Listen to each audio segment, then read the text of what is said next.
मातरम तृणमूल कांग्रेस जिंदाबाद ममता बनर्जी जिंदाबाद वंदे मातरम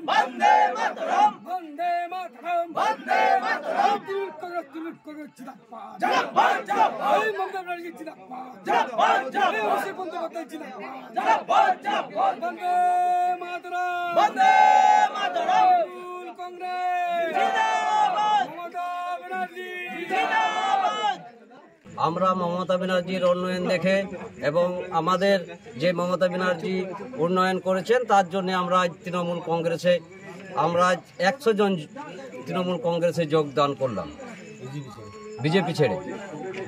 আমাদের তৃণমূল কর্মীরা সবসময় আমাদের পাশে থাকে এবং আমাদের অঞ্চল সভাপতি কাজল খানও যখন আমরা সময় ডাকি তখনই উনি আমাদের কাজে ছুটে আসেন এবং সেই বিপদ থেকে উদ্ধার করেন।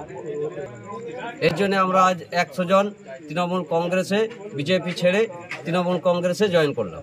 লক্ষ্মীনারায়ণপুর অঞ্চল থেকে রামপুর গ্রাম, সেই রামপুর গ্রাম থেকে আজকে 100 জন বিজেপি ছেড়ে তৃণমূল কংগ্রেসে জয়েন করেন। তাদের মধ্যে নেতৃত্ব দিয়েছেন প্রবীর বাউরি এবং শিশির বাউরি। তাদের নেতৃত্বে আজকে 100 জন জয়েন করেছেন কৈলাস বাউরি। তারা সবাই কিন্তু আজকে তৃণমূল কংগ্রেসে জয়েন করেছেন বিজেপি ছেড়ে।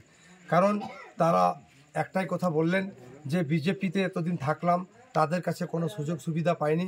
তারা শুধু একটাই কথা বলে ভোটের সময় যে ভোটটা দিন, এবং তারা একটা সাম্প্রদায়িক দল। সেই জন্য কিন্তু আজকে বিজেপি ছেড়ে আমরা তৃণমূলে জয়েন করলাম। মমতা ব্যানার্জি উন্নয়ন করেছেন, সেই উন্নয়নে আমরা আজকে যোগদান করলাম, সেই উন্নয়নে সামিল হলাম। উন্নয়নে সামিল হয়ে কাজল খান আমাদের লক্ষ্মীনারায়ণপুর অঞ্চলের অঞ্চল সভাপতি, তার নেতৃত্বে আজকে ওনারা জয়েন করেছেন এবং আগামী দিন কাজল খানের নেতৃত্বে চলবেন, এটা আজকে আমাদের তারা কথা দিয়েছেন। এবং আজকে জয়েন করার পর বুঝিয়ে দিয়েছেন যে এখানে রামপুর বুথে বিজেপি বলে কিছু থাকবে, আমাদের মনে হয় থাকবে না। তাই তারা কিন্তু জয়েন করেছেন এবং আগামী দিন এই বুথ নয়, শুধু লক্ষ্মীনারায়ণপুর অঞ্চলে 4000 লিড হবে।